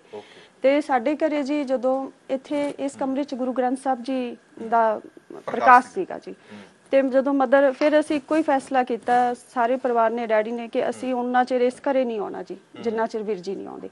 ਅਸੀਂ ਇਹ ਸੀਗਾ ਕਿ ਜਿੱਦਣ ਵੀਰ ਜੀ ਆਉਣਗੇ ਉਦੋਂ ਇਹ ਘਰ ਖੋਲਾਂਗੇ ਜੀ, ਕਿਉਂਕਿ ਵੀਰ ਜੀ ਦਾ ਮੰਨ ਆ ਕਿ ਇੱਥੇ ਭਾਈ ਕੌਮੀ ਸ਼ਹੀਦ ਭਾਈ ਦਿਲਾਵਰ ਸਿੰਘ ਵੀ ਆਉਂਦੇ ਸੀ ਜੀ। ਅੱਛਾ। ਹਾਂਜੀ, ਇਸ ਘਰ ਦੇ ਵਿੱਚ ਬਹੁਤ ਸਾਰੇ ਵੱਡੇ ਵੱਡੇ ਮਹਾਨ ਸ਼ਹੀਦਾਂ ਦੇ ਪੈਰ ਪਏ ਹੋਏ। ਜਦੋਂ ਜਿਹੜੇ ਰਾਜੋਆਣਾ ਸਾਹਿਬ ਇੱਥੇ ਆਉਂਦੇ ਸੀ ਉਦੋਂ ਗੱਲਾਂ ਹੁੰਦੀਆਂ ਸੀਗੀਆਂ, ਤੁਸੀਂ ਫੈਮਿਲੀ ਦਾ ਹਿੱਸਾ ਸੀਗੇ, ਉਦੋਂ ਕੀ ਉਹਨਾਂ ਦੇ ਮਨ ਦੇ ਵਿੱਚ ਟੀਸ ਸੀਗੀ, ਕੀ ਚੀਜ਼ ਸੀ ਉਹਨਾਂ ਦੇ ਮਨ ਦੇ ਵਿੱਚ? ਕਿਉਂਕਿ ਇੰਨਾ ਵੱਡਾ ਕਦਮ ਚੁੱਕਣਾ, ਉਸ ਦੇ ਲਈ ਤੁਹਾਨੂੰ ਤੁਹਾਡੇ ਅੰਦਰ ਉਹ ਹਿੰਮਤ ਹੋਣੀ ਚਾਹੀਦੀ, ਉਹ ਦਲੇਰੀ ਹੋਣੀ ਚਾਹੀਦੀ ਹੈ ਕਿ ਇੱਕ ਮੁੱਖ ਮੰਤਰੀ ਦੇ ਲਈ ਤੁਸੀਂ ਐਡਾ ਵੱਡਾ ਟਾਰਗੇਟ ਕਰਕੇ ਚੱਲ ਰਹੇ ਹੋ। ਉਹ ਕਿਹੜੀ ਐਸੀ ਟੀਸ ਸੀ ਜਿਨ੍ਹਾਂ ਨੇ ਉਹਨਾਂ ਨੂੰ ਮਜਬੂਰ ਕਰ ਦਿੱਤਾ? ਆਹੀ ਟੀਸ ਸੀ ਜੀ ਵੀਰ ਜੀ। ਇਸ ਘਰ ਚੋਂ ਇਸ ਜਿਹੜੀ ਚੁੱਪ ਪਸਰੀ ਹੋਈ ਸੀ ਜੀ ਮੇਰੇ ਮੰਮੀ ਡੈਡੀ ਦੇ ਅੰਦਰ, ਜੋ ਦੁੱਖ ਸੀਗਾ ਇਹਨਾਂ ਦਾ, ਇਹਦੇ ਇਸ ਪਰਿਵਾਰ ਚੋਂ ਵੀਰ ਜੀ ਪੂਰੀ ਕੌਮ ਦੇ ਦੁੱਖ ਨੂੰ ਦੇਖਦੇ ਸੀ। ਇਹੀ ਦੁੱਖ ਸੀਗਾ ਜਿਹਦੇ ਚ ਉਹਨਾਂ ਨੇ ਇਸ ਪਰਿਵਾਰ ਚੋਂ, ਇਸ ਘਰ ਚੋਂ ਪੂਰੀ ਕੌਮ ਦੇ ਦਰਦ ਨੂੰ ਦੇਖਿਆ ਤੇ ਕੌਮ ਦੇ ਦਰਦ ਨੂੰ ਮਹਿਸੂਸ ਕਰਕੇ ਵੀਰ ਜੀ ਨੇ ਇਹ ਕਦਮ ਚੁੱਕਿਆ ਸੀ। ਅੱਜ ਤੁਸੀਂ ਕੀ ਸਿਰਫ ਕਿਉਂਕਿ ਬੜੇ ਸਾਰੇ ਲੋਕ ਸਵਾਲ ਚੁੱਕਣਗੇ, ਤੁਹਾਡੇ ਸਾਹਮਣੇ ਵੀ ਕਮਲਦੀਪ ਕੌਰ ਜੀ ਇਹ ਸਵਾਲ ਆਣਗੇ ਕਿ ਕਮਲਦੀਪ ਕੌਰ ਸਿਰਫ ਕਮਲਦੀਪ ਕੌਰ ਰਾਜੋਆਣਾ ਸਿਰਫ ਬਲਵੰਤ ਸਿੰਘ ਰਾਜੋਆਣਾ ਤੇ ਲਈ ਇਲੈਕਸ਼ਨ ਲੜ ਰਹੀ ਹੈ ਜਾਂ ਜਿੰਨੇ ਵੀ ਬੰਦੀ ਸਿੰਘ ਨੇ ਉਹਨਾਂ ਸਾਰਿਆਂ ਲਈ ਇਲੈਕਸ਼ਨ ਲੜ ਰਹੀ ਹੈ? ਮੈਂ ਸਾਰੇ ਬੰਦੀ ਸਿੰਘਾਂ ਲਈ ਤੇ ਆਪਣੇ ਸਾਰੇ ਸ਼ਹੀਦਾਂ ਲਈ ਜੀ, ਕਿਉਂਕਿ ਵੀਰ ਜੀ ਨੇ ਜਦੋਂ ਮੈਨੂੰ ਤਿਆਰ ਕੀਤਾ ਇਹੀ ਕਹਿ ਕੇ ਤਿਆਰ ਕੀਤਾ ਸੀ ਕਿ ਆਪਣੇ ਤਾਂ ਜਿਹੜੇ ਸਿੱਖ ਨੇ 1.25 ਲੱਖ ਦੀ ਫੌਜ ਨਾਲ ਲੜਦੇ ਰਹੇ ਨੇ, ਆਪਣੇ ਭੈਣ ਭਰਾ ਸ਼ਹੀਦ ਹੋਏ ਨੇ, ਤੇ ਉਸ ਜ਼ੁਲਮ ਦੇ ਖਿਲਾਫ ਅੱਜ ਆਪਾਂ ਨੂੰ ਮੌਕਾ ਮਿਲਿਆਗਾ ਤੇ ਆਵਾਜ਼ ਚੁੱਕਣ ਦਾ, ਤੇ ਆਪਾਂ ਉਹਨਾਂ ਦੀ ਸਾਰਿਆਂ ਦੀ ਆਵਾਜ਼ ਬਣਾਂਗੇ। ਬਲਵੰਤ ਸਿੰਘ ਰਾਜੋਆਣਾ ਹੋਰਾਂ ਦੀ ਸਹਿਮਤੀ ਰਜ਼ਾਮੰਦੀ ਹੈ ਇਲੈਕਸ਼ਨ ਲੜਨ ਪਿੱਛੇ? ਉਹਨਾਂ ਨੇ ਹੀ ਕਿਹਾ ਜੀ, ਮੈਂ ਨਾ ਕੀਤੀ ਸੀ ਜੀ, ਮੈਂ ਵੀਰ ਜੀ ਨੂੰ ਵੀ ਨਾ ਕੀਤੀ ਸੀ। ਅੱਜ ਵੀ ਇੱਕ ਚਿੱਠੀ ਜਿਹੜੀ ਉਹ ਜਾਰੀ ਹੋਈ ਹੈ, 4 ਪੰਨਿਆਂ ਦੀ ਚਿੱਠੀ ਹੈ, ਉਹ ਮੈਂ ਵੀ ਚਿੱਠੀ ਪੜ੍ਹੀ ਹੈ, ਜਿਹਦੇ ਵਿੱਚ ਉਹਨਾਂ ਨੇ ਸਮੂਹ ਪੰਥ ਨੂੰ ਅਪੀਲ ਕੀਤੀ ਹੈ, ਸਿਮਰਨਜੀਤ ਸਿੰਘ ਮਾਨ ਹੋਰਾਂ ਨੂੰ ਵੀ ਅਪੀਲ ਕੀਤੀ ਹੈ ਕਿ ਅੱਜ ਇਹ ਮੌਕਾ ਹੈਗਾ ਜਦੋਂ ਬੰਦੀ ਸਿੰਘਾਂ ਦੀ ਗੱਲ, ਬੰਦੀ ਸਿੰਘਾਂ ਦੀ ਰਿਹਾਈ ਹੈ ਜਿਹੜੀ ਉਹ ਲੋਕ ਸਭਾ 'ਚ ਜਾ ਕੇ ਗੂੰਜ ਸਕਦੀ ਹੈ, ਇਹ ਮੌਕਾ ਨਾ ਭੁੰਜਾ ਲੈਣਾ ਜੀ। ਮੈਂ ਤਾਂ ਤੁਸੀਂ ਦੇਖੋ ਕਿ ਮਾਨ ਸਾਹਿਬ ਨੂੰ ਵੀ ਅਸੀਂ ਤਾਂ ਇਸ ਬੇਨਤੀ ਕਰਦੇ ਆ ਵੀ ਇਹ ਘਰ ਦੀ ਅਸੀਂ ਹੋਈ ਨਹੀਂ, ਤੁਸੀਂ ਦੇਖੋ ਇਹ ਘਰ ਦੀਆਂ ਕੰਧਾਂ ਵੀ ਤੁਹਾਨੂੰ ਅਰਜ਼ ਕਰ ਰਹੀਆਂ ਨੇ ਮਾਨ ਸਾਹਿਬ ਕਿ ਸਾਡੇ ਨਾਲ ਆ ਕੇ ਖੜੋ, ਤੁਸੀਂ ਬਜ਼ੁਰਗ ਹੋ, ਮੈਂ ਤਾਂ ਧੀ ਆ ਤੁਹਾਡੀ, ਤੇ ਸਾਡੇ ਪਰਿਵਾਰਾਂ ਦਾ ਹਾਲ ਦੇਖ ਲਓ ਮਾਨ ਸਾਹਿਬ ਕਿ ਇਹ ਜਿਹੜੇ ਉਜੜੀਆਂ ਹੋਏ ਘਰ ਨੇ, ਕੰਧਾਂ ਨੇ, ਵੀਰ ਜੀ ਉਹਨਾਂ ਨੂੰ ਬੁਲਾ ਰਹੀਆਂ ਨੇ, ਉਡੀਕ ਕਰ ਰਹੀਆਂ ਨੇ ਅੱਜ ਵੀ, ਤੇ ਮਾਨ ਸਾਹਿਬ ਇਸ ਪੰਥ ਦੇ ਨਾਲ ਸਾਰੇ ਨਾਲ ਖੜੇ ਹੋਣ ਆ ਕੇ। ਬਿਲਕੁਲ। 1999 ਦੇ ਵਿੱਚ ਜੇਕਰ ਇਤਿਹਾਸ ਦੇ ਪੰਨਿਆਂ ਨੂੰ ਤੁਸੀਂ ਫਰੋਲੋ, 1999 ਦੇ ਵਿੱਚ ਵੀ ਕੁਝ ਅਜਿਹਾ ਹੀ ਘਟਨਾਕ੍ਰਮ ਹੋਇਆ ਸੀ। ਸਿਮਰਨਜੀਤ ਸਿੰਘ ਮਾਨ ਉਦੋਂ ਜੇਲ੍ਹ ਦੇ ਵਿੱਚ ਸੀਗੇ ਔਰ ਪੰਥ ਖੜਾ ਹੋ ਗਿਆ ਸੀਗਾ ਸਿਮਰਨਜੀਤ ਸਿੰਘ ਮਾਨ ਸਣੇ ਹੋਰ ਸਿੰਘਾਂ ਦੇ ਲਈ ਜਿਹੜੇ ਜੇਲ੍ਹਾਂ ਦੇ ਵਿੱਚ ਕੈਦ ਸੀਗੇ, ਜੋ ਵੱਖੋ-ਵੱਖ ਮੁਲਕ ਦੀਆਂ ਜੇਲ੍ਹਾਂ ਦੇ ਵਿੱਚ ਆਪਣੀ ਸਜ਼ਾ ਕੱਟ ਰਹੇ ਸੀਗੇ। ਔਰ ਤੁਸੀਂ ਯਕੀਨ ਮੰਨਿਓ ਕਿ ਨਾ ਸਿਰਫ ਸਿਮਰਨਜੀਤ ਸਿੰਘ ਮਾਨ ਉਦੋਂ ਜਿੱਤੇ ਸੀਗੇ ਬਲਕਿ 6 ਹੋਰ ਉਹਨਾਂ ਦੇ ਸਾਥੀ ਵੀ ਜਿੱਤੇ ਸੀਗੇ, ਕਿਉਂਕਿ ਪੰਥ ਦੇ ਅੰਦਰ ਵੇਦਨਾ ਸੀ, ਪੰਥ ਦੇ ਅੰਦਰ ਦਰਦ ਸੀਗਾ ਕਿ ਇਹ ਉਹ ਲੋਕ ਨੇ ਜਿਨ੍ਹਾਂ ਨੂੰ ਬਾਹਰ ਕੱਢਣਾ ਬੜਾ ਜ਼ਰੂਰੀ ਹੈ। ਇਸ ਕਰਕੇ ਪੰਥ ਜਿਹੜਾ ਉਹ ਇਕਜੁੱਟ ਹੋ ਗਿਆ ਸੀਗਾ। ਇਹੀ ਉਮੀਦ ਹੈ ਜਿਹੜੀ ਬਲਵੰਤ ਸਿੰਘ ਰਾਜੋਆਣਾ ਸਾਹਿਬ ਵੀ ਕਰ ਰਹੇ ਨੇ ਕਿ ਅੱਜ ਵੀ ਉਹ ਦਿਨ ਹੈ ਜਦੋਂ ਸਾਰਾ ਪੰਥ ਹੈ ਜਿਹੜਾ ਉਹ ਇਕੱਠਾ ਹੋਵੇ ਤੇ ਇਹਨਾਂ ਦੇ ਹੱਕ ਦੇ ਵਿੱਚ ਭੁਗਤੇ। ਇੱਕ ਮੈਂ ਥੋੜੀ ਜਿਹੀ ਗੱਲ ਹੋਰ ਤੁਹਾਡੇ ਤੋਂ ਸਮਝਣਾ ਚਾਹੁੰਦਾ, ਕਿਉਂਕਿ ਜਦੋਂ ਅਸੀਂ ਐਂਟਰ ਹੋਏ ਆ, ਭਾਵੇਂ ਅੱਜ ਦੀ ਤਰੀਕ ਦੇ ਵਿੱਚ ਇਹ ਘਰ ਪੂਰੀ ਤਰ੍ਹਾਂ ਖੰਡਰ ਬਣ ਗਿਆ, ਪਰ ਜਦੋਂ ਇਸ ਘਰ ਦਾ ਨਕਸ਼ਾ ਦੇਖਦੇ ਆ, ਜਦੋਂ ਇਸ ਘਰ ਦੀ ਇਮਾਰਤ ਸਾਜੀ ਦੇਖਦੇ ਆ ਤਾਂ ਲੱਗਦਾ ਹੈ ਕਿ ਇਹ ਘਰ ਕਿਸੇ ਵੇਲੇ ਬੜਾ ਵਧੀਆ ਹੋਣਾ। ਪੂਰੇ ਪਿੰਡ ਦੇ ਵਿੱਚੋਂ ਸਭ ਤੋਂ ਖੁੱਲੀ ਡੁੱਲੀ ਜਗ੍ਹਾ ਵੀ ਤੁਹਾਡੇ ਕੋਲ। ਬਿਲਕੁਲ ਜੀ, ਸਾਡੇ ਮਤਲਬ ਤੁਸੀਂ ਇਹ ਦੇਖ ਲਓ ਕਿ ਫਾਦਰ ਸਾਹਿਬ ਨੇ ਸਾਨੂੰ ਸਾਰੇ ਤਿੰਨਾਂ ਭੈਣ ਭਰਾਵਾਂ ਨੂੰ ਬਹੁਤ ਵਧੀਆ ਐਜੂਕੇਸ਼ਨ ਦਿੱਤੀ। ਮੇਰੇ ਸਿਸਟਰ ਬਹੁਤ ਜ਼ਿਆਦਾ ਹੁਸ਼ਿਆਰ ਪੜ੍ਹੇ ਲਿਖੇ, ਉਹਨਾਂ ਦੀ ਵੀ BA ਕੀਤੀ ਹੋਈ ਸੀ, ਗਿਆਨੀ ਕੀਤੀ ਹੋਈ ਸੀ, ਕੈਨੇਡਾ ਵਿਆਹੇ ਸੀ, ਮੇਰੀ ਵੀ ਗ੍ਰੈਜੂਏਸ਼ਨ ਆ, ਮੇਰੇ ਬ੍ਰਦਰ ਵੀ ਪੜ੍ਹ ਰਹੇ ਸੀਗੇ। ਮਤਲਬ ਸਾਨੂੰ ਮਤਲਬ ਬਹੁਤ ਪਿਆਰ ਨਾਲ, ਜਿੰਨਾ ਵੀ ਪਿਆਰ ਮਾਂ-ਬਾਪ ਦੇ ਸਕਦੇ ਆ, ਸਭ ਤੋਂ ਵੱਧ ਸਹੂਲਤਾਂ ਸਾਨੂੰ ਦਿੱਤੀਆਂ ਗਈਆਂ ਸੀ। ਔਰ ਇਹ ਵੀ ਗੱਲ ਆ ਕਿ ਸਾਡੇ ਸਾਰੇ ਪਿੰਡ 'ਚ ਇੱਕ ਗੱਲ ਕਹਿੰਦੇ ਹੁੰਦੇ ਆ ਕਿ ਸਾਡਾ ਪਰਿਵਾਰ ਪਿੰਡ 'ਚ ਸਾਰਿਆਂ ਤੋਂ ਵੱਧ ਰੱਜ ਕੇ ਸੋਹਣਾ ਸੀ ਜੀ। ਵੀ ਭੈਣ ਭਰਾ ਮੇਰੇ, ਸਾਡੇ ਪਰਿਵਾਰ ਨੂੰ ਇਹੀ ਕਿਹਾ ਜਾਂਦਾ ਸੀਗਾ ਵੀ ਹਰ ਕੋਈ ਦੇਖਦਾ ਰਹਿ ਜਾਂਦਾ ਸੀ ਜੀ ਸਾਡਾ ਪਰਿਵਾਰ, ਵੀ ਸਭ ਤੋਂ ਰੱਜ ਕੇ ਸੋਹਣੇ ਪਰਿਵਾਰ ਸੀ ਸਾਡਾ। ਪਤਾ ਨਹੀਂ ਕਿਸ ਦੀ ਨਜ਼ਰ ਵੀ ਲੱਗ ਗਈ। ਬਸ ਜੀ, ਨਜ਼ਰ ਲੱਗ ਗਈ ਬਸ। ਅੱਛਾ, ਇੱਕ ਗੱਲ ਹੋਰ ਮੈਂ ਤੁਹਾਡੇ ਤੋਂ ਪੁੱਛਣਾ ਜ਼ਰੂਰ ਚਾਹਾਂਗਾ, ਕਿਉਂਕਿ ਜਿਹੜਾ ਇਹ ਮਾਹੌਲ ਚੱਲ ਰਿਹਾ, ਜਿਸ ਮਾਹੌਲ ਦੇ ਵਿੱਚੋਂ ਅਸੀਂ ਗੁਜ਼ਰ ਰਹੇ ਹਾਂ, ਤੁਹਾਨੂੰ ਕੀ ਲੱਗਦਾ ਕਿ ਕਿੰਨਾ ਕੁ ਸਖਤ ਮੁਕਾਬਲਾ? ਕਿਉਂਕਿ ਹੁਣ ਤੁਹਾਨੂੰ ਐਜ਼ ਏ ਸਿਆਸਤਦਾਨ ਵੀ ਪਿੰਡ ਦੇ ਵਿੱਚ ਆਣਾ ਹੀ ਪਏਗਾ। ਜਦੋਂ ਤੁਸੀਂ ਹੁਣ ਨੋਮੀਨੇਸ਼ਨ ਫਾਈਲ ਕਰ ਚੁੱਕੇ ਹੋ, ਜਦੋਂ ਤੁਸੀਂ ਸੰਗਰੂਰ ਦੇ ਵਿੱਚ ਜਾਓਗੇ, ਬੜੇ ਸਾਰੇ ਲੋਕ ਕਹਿੰਦੇ ਨੇ ਕਿ ਤੁਹਾਡਾ ਸੰਗਰੂਰ ਦੇ ਨਾਲ ਕੋਈ ਲੈਣਾ ਦੇਣਾ ਨਹੀਂ ਹੈ, ਸੰਗਰੂਰ ਦੇ ਲੋਕ ਤੁਹਾਡੇ ਹੱਕ 'ਚ ਕਿਉਂ ਭੁਗਤਣਗੇ? ਮੈਂ ਤਾਂ ਇਹ ਕਹਿੰਦੀ ਹਾਂ ਜੀ, ਮੈਂ ਤਾਂ ਘਰ ਘਰ ਹਰ ਸੱਚੇ ਮਤਲਬ ਇਨਸਾਨ ਨੂੰ, ਇਨਸਾਫ ਪਸੰਦ ਨੂੰ ਇਹੀ ਅਪੀਲ ਕਰਾਂਗੀ ਕਿ ਮੈਂ ਕੋਈ ਰਾਜਨੀਤੀ ਕਰਨ ਨਹੀਂ ਆਈ ਹੈਗੀ। ਮੈਂ ਤਾਂ ਆਪਣੇ ਭਰਾਵਾਂ ਦੇ ਲਈ ਇਨਸਾਫ ਲੈਣ ਆਈ ਹਾਂ। ਸਾਡੇ ਤੇ ਜੂਨ 84 ਦੇਖੋ ਮਹੀਨਾ ਚੱਲ ਰਿਹਾਗਾ ਤੇ ਨਵੰਬਰ 84 ਵੀ ਸਾਡੇ ਤੇ ਬੀਤਿਆ। ਸਾਡੇ ਭਰਾ ਜਿਹੜੇ ਇਨਸਾਫ ਲੈਣ ਤੁਰੇ, ਜੇਕਰ ਸਾਨੂੰ ਇਨਸਾਫ ਮਿਲਦਾ ਜੀ, ਸਾਡੇ ਭਰਾ ਕਿਉਂ ਤੁਰਦੇ? ਸਾਡੇ ਭਰਾ ਜਿਹੜੇ ਇਨਸਾਫ ਲੈਣ ਤੁਰੇ ਸੀਗੇ 28 30 ਸਾਲਾਂ ਤੋਂ ਘਰੇ ਨਹੀਂ ਆਏ। ਮੈਂ ਤਾਂ ਆਪਣੀਆਂ ਸਾਰੀਆਂ ਭੈਣਾਂ ਮਾਵਾਂ ਨੂੰ ਇੱਕੋ ਹੀ ਕਰਨਾ ਚਾਹੁੰਦੀ ਹਾਂ ਕਿ ਸਾਡਾ ਬੱਚਾ ਜੀ 1 ਮਿੰਟ ਵਾਸਤੇ ਵੀ ਘਰੋਂ ਨਾ ਆਵੇ ਤਾਂ ਸਾਡੀਆਂ ਮਾਵਾਂ ਰਾਹ ਤੇ ਖੜੀਆਂ ਹੁੰਦੀਆਂ ਨੇ ਜੀ। ਪਰਿਵਾਰ ਦਾ ਇੱਕ ਮੈਂਬਰ ਵੀ ਘਰੇ ਨਾ ਪਹੁੰਚੇ। ਸਾਡੇ ਭਰਾ ਤਾਂ 28 30 ਸਾਲਾਂ ਤੋਂ ਮਤਲਬ ਕਿ ਆਏ ਨਹੀਂ ਹੈਗੇ। ਪਰਿਵਾਰਾਂ ਦੇ ਪਰਿਵਾਰ ਸਾਡੇ ਖਤਮ ਹੋ ਗਏ। ਅਸੀਂ ਤਾਂ ਹਰ ਮਤਲਬ ਸੱਚੇ ਇਨਸਾਨ ਨੂੰ, ਸਾਰਿਆਂ ਨੂੰ, ਪਰਿਵਾਰਾਂ ਨੂੰ, ਭੈਣਾਂ ਭਾਈਆਂ ਨੂੰ ਇਹੀ ਅਪੀਲ ਕਰਦੇ ਹਾਂ, ਸਮੁੱਚੇ ਖਾਲਸਾ ਪੰਥ ਨੂੰ, ਸਾਰੇ ਧਰਮਾਂ ਵਰਗਾਂ ਦੇ ਲੋਕਾਂ ਨੂੰ ਕਿ ਸਾਡਾ ਸਾਥ ਦਿਓ ਤਾਂ ਕਿ ਆਪਾਂ ਜਿਹੜੀ ਇਨਸਾਫ ਦੀ ਲੜਾਈ ਲੜੀਏ, ਇਹਦੇ 'ਚ ਜਿਹੜਾ ਬੰਦੀ ਸਿੱਖਾਂ ਦੀ ਰਿਹਾਈ ਆ ਉਹਨੂੰ ਬਲ ਮਿਲੇ। ਕਦੇ ਮਨ 'ਚ ਤੁਹਾਡੇ ਆਇਆ ਨਹੀਂ ਕਿ ਤੁਹਾਡੇ ਜਿਵੇਂ ਤੁਹਾਡੇ ਰੀਅਲ ਬ੍ਰਦਰ ਨੇ ਜਿਹੜੇ ਉਹ ਐਕਸਪਾਇਰ ਹੋ ਗਏ, ਤੁਹਾਡੀ ਸਿਸਟਰ ਐਕਸਪਾਇਰ ਹੋ ਗਏ, ਵੀ ਉਸ ਤੋਂ ਬਾਅਦ ਇੱਕ ਲੰਬਾ ਸਮਾਂ ਫਿਰ ਵੀ ਤੁਸੀਂ ਬਲਵੰਤ ਸਿੰਘ ਰਾਜੂਆਣਾ ਸਾਹਿਬ ਦੇ ਟੱਚ ਦੇ ਵਿੱਚ ਰਹੇ? ਕਦੇ ਦਿਲ ਦੇ ਵਿੱਚ ਇਹ ਭਾਵਨਾ ਨਹੀਂ ਆਈ ਕਿ ਮੇਰੇ ਕਿਹੜਾ ਉਹ ਰੀਅਲ ਬ੍ਰਦਰ ਹੈ, ਮੈਂ ਕਿਉਂ ਇਹਨਾਂ ਦੇ ਇਨ ਟੱਚ 'ਚ ਰਵਾਂ? ਕਿਉਂਕਿ ਜਿੰਨਾ ਵੀ ਦੁੱਖ ਦਰਦ ਬਿਆਨ ਕਰਦੇ ਰਹੇ ਨੇ ਰਾਜੂਆਣਾ ਸਾਹਿਬ, ਉਹ ਤੁਹਾਡੇ ਜ਼ਰੀਏ ਹੀ ਬਾਹਰ ਆਉਂਦਾ ਰਿਹਾ। ਤੁਸੀਂ ਉਹ ਮੁਲਾਕਾਤਾਂ ਲਈ ਜਾਂਦੇ ਰਹੇ, ਤੁਸੀਂ ਉਹਨਾਂ ਦੇ ਕੇਸਾਂ ਦੀ ਪੈਰਵੀ ਕਰਦੇ ਰਹੇ। ਕਦੇ ਦਿਲ ਦੇ ਵਿੱਚ ਇਹ ਆਈ ਨਹੀਂ ਗੱਲ ਕਿ ਮੈਂ ਹਾਲੇ ਤੱਕ ਕਿਉਂ ਰਾਜੂਆਣਾ ਦੇ ਨਾਲ ਜੁੜੀ ਹੋਈ ਹਾਂ? ਜਦੋਂ ਸਾਡਾ ਘਰ ਖਾਲੀ ਸੀ ਜੀ, ਭੈਣ ਭਰਾ ਨਹੀਂ ਸੀਗੇ ਸਾਡੇ ਘਰ ਦੇ ਵਿੱਚ, ਤੁਸੀਂ ਦੇਖ ਰਹੇ ਹੋ ਇੰਨਾ ਵੱਡਾ ਘਰ ਆ, ਇੱਕ ਚੁੱਪ ਪਸਰੀ ਹੋਈ ਸੀਗੀ ਉਸ ਟਾਈਮ। ਵੀਰ ਜੀ ਹੋਈ ਸੀ। ਮੈਂ ਤੁਹਾਨੂੰ ਇੱਕ ਗੱਲ ਦੱਸਦੀ ਹਾਂ ਜੀ, ਮਤਲਬ ਜਦੋਂ ਭੈਣ ਭਰਾ ਨਹੀਂ ਰਹੇ ਤਾਂ ਸਾਡੇ ਘਰ 'ਚ ਦੀਵਾਲੀ ਨਹੀਂ ਸੀ ਮਨਾਈ ਜਾਂਦੀ। ਤੇ ਵੀਰ ਜੀ ਸੀਗੇ ਜਿਹੜੇ ਆਏ, ਮੰਮੀ ਡੈਡੀ ਦੇ ਨਾਲ ਬੇਟਾ ਬਣੇ ਤੇ ਬੇਟਾ ਬਣ ਕੇ ਉਹਨਾਂ ਨੇ ਜੋ ਫਰਜ਼ ਨਿਭਾਇਆ ਸਾਡੇ ਕੋਲੇ, ਜੋ ਵੀਰ ਜੀ ਨੇ ਸਾਨੂੰ ਪਿਆਰ ਦਿੱਤਾ। ਇੱਥੇ ਵੀਰ ਜੀ ਸਬਜ਼ੀਆਂ ਲਾਉਂਦੇ ਹੁੰਦੇ ਸੀ ਜੀ, ਘਰ ਦੇ ਸਾਰੇ ਕੰਮ ਕਰਦੇ ਹੁੰਦੇ ਸੀਗੇ। ਜੋ ਪਿਆਰ ਦਿੱਤਾ ਅਸੀਂ ਤਾਂ ਉਹਦਾ ਹੀ ਕਰਜ਼ ਚੁਕਾ ਰਹੇ ਹਾਂ ਜੀ। ਬਲਵੰਤ ਸਿੰਘ ਰਾਜੂਆਣਾ ਦੇ ਬਾਰੇ ਫੈਸਲਾ ਵੀ ਜਿਹੜਾ ਉਹ ਹਲੇ ਕੇਂਦਰ ਸਰਕਾਰ ਤੇ ਸੁਪਰੀਮ ਕੋਰਟਾਂ ਦੇ ਵਿੱਚ ਹਲੇ ਲਟਕ ਰਿਹਾ। ਔਰ ਇੱਕ ਇਤਿਹਾਸ ਦੱਸਿਆ ਕਿ ਬਲਵੰਤ ਸਿੰਘ ਰਾਜੂਆਣਾ ਨੇ ਕਿਹਾ ਸੀਗਾ ਕਿ ਮੈਂ ਫਾਂਸੀ ਦੀ ਜਿਹੜੀ ਮੈਨੂੰ ਸਜ਼ਾ ਹੋਈ ਹੈ ਉਹਦੇ ਖਿਲਾਫ ਅਪੀਲ ਨਹੀਂ ਪਾਵਾਂਗਾ। ਬੜਾ ਪੰਥ ਨੇ ਜ਼ੋਰ ਪਾਇਆ ਤਾਂ ਜਾ ਕੇ ਕੋਈ ਇਦਾਂ ਦੀ ਕਾਰਵਾਈ ਚਾਰਾਜੋਈ ਹੋਈ ਹੈ। ਉਹਨਾਂ ਦੇ ਅੰਦਰ ਦੀ ਜਿਹੜੀ ਵੇਦਨਾ, ਜਿਹੜਾ ਦਰਦ ਹੈਗਾ, ਉਹ ਇੰਨਾ ਕਿਉਂ ਹੈ ਕਿ ਉਹ ਆਪਣੀ ਜਾਨ ਦੀ ਵੀ ਪਰਵਾਹ ਨਹੀਂ ਕਰ ਰਹੇ ਕਿ ਮੈਨੂੰ ਫਾਂਸੀ ਦੇ ਤਖਤੇ ਤੇ ਲਟਕਾ ਦਿਓ, ਮੈਨੂੰ ਪਤਾ ਇਸ ਮੁਲਕ 'ਚੋਂ ਇਨਸਾਫ ਨਹੀਂ ਮਿਲਣਾ? ਬਿਲਕੁਲ ਜੀ, ਜਦੋਂ ਮਤਲਬ ਸਾਡੀ ਕੌਮ ਮੈਂ ਇਹ ਕਹੂੰਗੀ ਕਿ ਅਸੀਂ ਜੂਨ 84 ਜਦੋਂ ਜੂਨ ਮਹੀਨਾ ਆਉਂਦਾਗਾ, ਅਸੀਂ ਸਾਰੇ ਕਹਿੰਦੇ ਆ ਕਿ ਨਾ ਭੁੱਲਣ ਯੋਗ, ਨਾ ਸਹਿਣ ਯੋਗ, ਨਾ ਬਖਸ਼ਣ ਯੋਗ, ਪਰ ਸਾਰੇ ਮੁੜ ਕੇ ਆਪਦੇ ਕੰਮਾਂ 'ਚ ਲੱਗ ਜਾਂਦੇ ਆ ਜੀ। ਪਰ ਵੀਰ ਜੀ ਰਾਜੂਆਣਾ ਜੀ ਉਹ ਸੀ ਜਿਨ੍ਹਾਂ ਨੇ ਅਦਾਲਤ 'ਚ ਖੜ ਕੇ ਕਿਹਾ ਸੀ, ਕਾਤਲ ਨੂੰ ਕਾਤਲ ਕਿਹਾ ਸੀਗਾ। ਮੈਂ ਆਪਦੇ ਭਰਾ ਤੇ ਬਹੁਤ ਇਸ ਲਈ ਮਾਣ ਕਰਦੀ ਹਾਂ ਕਿ ਮੇਰੇ ਭਰਾ ਨੇ ਉਹਨਾਂ ਦੀ ਅਦਾਲਤ 'ਚ ਖੜ ਕੇ ਕਿਹਾ, ਕਾਤਲ ਨੂੰ ਕਾਤਲ ਕਿਹਾ। ਉਹਨਾਂ ਨੂੰ ਕਿਹਾ ਕਿ ਤੁਸੀਂ ਜੂਨ 84 'ਚ ਸਾਡੇ ਧਾਰਮਿਕ ਸਥਾਨ ਸ਼੍ਰੀ ਅਕਾਲ ਤਖਤ ਸਾਹਿਬ ਨੂੰ ਢਹਿ ਕੀਤਾ, ਹਰਮੰਦਰ ਸਾਹਿਬ ਤੇ ਹਮਲਾ ਕੀਤਾ, ਨਵੰਬਰ 'ਚ ਸਿੱਖਾਂ ਦਾ ਕਤਲੇਆਮ ਕੀਤਾ, ਕਿਸੇ ਨੂੰ ਇਨਸਾਫ ਨਹੀਂ ਦਿੱਤਾ। ਸਾਰਾ ਵੀਰ ਜੀ ਨੇ ਜਿੰਨੇ ਆ ਸਾਡੇ ਨਾਲ ਬੇਇਨਸਾਫੀਆਂ ਹੋਈਆਂ, ਅਦਾਲਤ 'ਚ ਖੜ ਕੇ ਕਾਤਲ ਨੂੰ ਕਾਤਲ ਕਿਹਾ ਜੀ। ਠੀਕ ਹੈ, ਚਲੋ ਤੁਸੀਂ ਇੱਕ ਆਖਰੀ ਸਵਾਲ, ਕੀ ਅਪੀਲ ਕਰਨਾ ਚਾਹੁੰਦੇ ਹੋ ਸਮੂਹ ਸਿੱਖ ਪੰਥ ਨੂੰ, ਸਮੂਹ ਸਿੱਖ ਕੌਮ ਨੂੰ, ਖਾਸ ਤੌਰ ਤੇ ਸੰਗਰੂਰ ਵਾਸੀਆਂ ਨੂੰ ਕੀ ਅਪੀਲ ਕਰਨਾ ਚਾਹੁੰਦੇ? ਮੈਂ ਤਾਂ ਸੰਗਰੂਰ ਵਾਸੀਆਂ ਨੂੰ ਤੇ ਸਮੁੱਚੇ ਖਾਲਸਾ ਪੰਥ ਨੂੰ, ਜਿੱਥੇ ਜਿੱਥੇ ਵੀ ਬੈਠੇ ਨੇ ਉਹਨਾਂ ਦੇ ਉੱਥੇ ਰਿਸ਼ਤੇਦਾਰ ਹੋਣਗੇ, ਸਭ ਨੂੰ ਇਹੀ ਅਪੀਲ ਆ ਕਿ ਅੱਜ ਪੂਰੀ ਜ਼ਿੰਦਗੀ ਅਸੀਂ ਪਰਿਵਾਰ ਨੇ ਕੌਮ ਦਾ ਸਾਥ ਦਿੱਤਾ, ਕੌਮ ਦੇ ਲਈ ਦੁੱਖ ਤਸੀਹੇ ਸਹੇ ਨੇ ਤੇ ਵੀਰ ਜੀ ਨੇ ਮਤਲਬ ਕਿ ਪੂਰੀ ਜ਼ਿੰਦਗੀ ਲਾਤੀ ਜੀ। ਤੇ ਸਾਡੀ ਤਾਂ ਕੌਮ ਨੂੰ ਇਹੀ ਅਪੀਲ ਆ ਕਿ ਤੁਸੀਂ ਸਾਡਾ ਸਾਥ ਦਿਓ। ਹੁਣ ਤਾਂ ਤੁਹਾਡੇ ਕੋਲ ਵਕਤ ਆ, ਤੁਸੀਂ ਸਾਡਾ ਸਾਥ ਦਿਓ। ਵੀਰ ਜੀ ਹੁਣਾਂ ਨੇ ਪੂਰੀ ਜ਼ਿੰਦਗੀ ਕੌਮ ਦੇ ਲਈ ਆਪਣੀ ਨਿਸ਼ਾਵਰ ਕਰ ਦਿੱਤੀ ਆ ਤੇ ਹੁਣ ਖਾਲਸਾ ਪੰਥ ਦਾ ਸੰਗਰੂਰ ਵਾਸੀਆਂ ਦੇ ਕੋਲੇ ਵਕਤ ਆ ਕਿ ਉਹ ਆਪਣੇ ਫਰਜ਼ ਪੂਰੇ ਕਰਨ, ਵੀਰ ਜੀ ਹੁਣਾਂ ਦਾ ਸਾਥ ਦੇ ਕੇ ਸਾਡੇ ਉਜੜੇ ਬੇੜਿਆਂ ਦੇ ਵਿੱਚ ਵੀਰ ਜੀ ਹੁਣੇ ਵਾਪਸ ਆਉਣ। ਸਾਰੇ ਬੰਦੀ ਸਿੰਘ ਆਪਦੇ ਘਰੇ ਆਉਣ ਜੀ। ਚਲੋ ਬਹੁਤ ਬਹੁਤ ਤੁਹਾਡਾ ਧੰਨਵਾਦ। ਸੋ ਇੱਕ ਭੈਣ ਦੀ ਅਪੀਲ ਹੈਗੀ ਹੈ ਉਹਨਾਂ ਸਾਰੇ ਬੰਦੀ ਸਿੰਘਾਂ ਦੀ ਰਿਹਾਈ ਦੇ ਲਈ। ਇੱਕ ਭੈਣ ਅਪੀਲ ਕਰ ਰਹੀ ਹੈ ਕਿ ਇਹ ਜਿਹੜਾ ਉਜੜਿਆ ਹੋਇਆ ਘਰ ਦੇਖ ਰਹੇ ਹੋ, ਇਹਨਾਂ ਨੇ ਇਹ ਕਸਮ ਖਾਧੀ ਹੋਈ ਹੈ ਕਿ ਇਸ ਘਰ ਦੇ ਜੰਦਰੇ ਤਾਂ ਹੀ ਖੁੱਲਣਗੇ ਜਦੋਂ ਬਲਵੰਤ ਸਿੰਘ ਰਾਜੋਆਣਾ ਸਾਹਿਬ ਘਰ ਵਾਪਸ ਪਰਤਣਗੇ।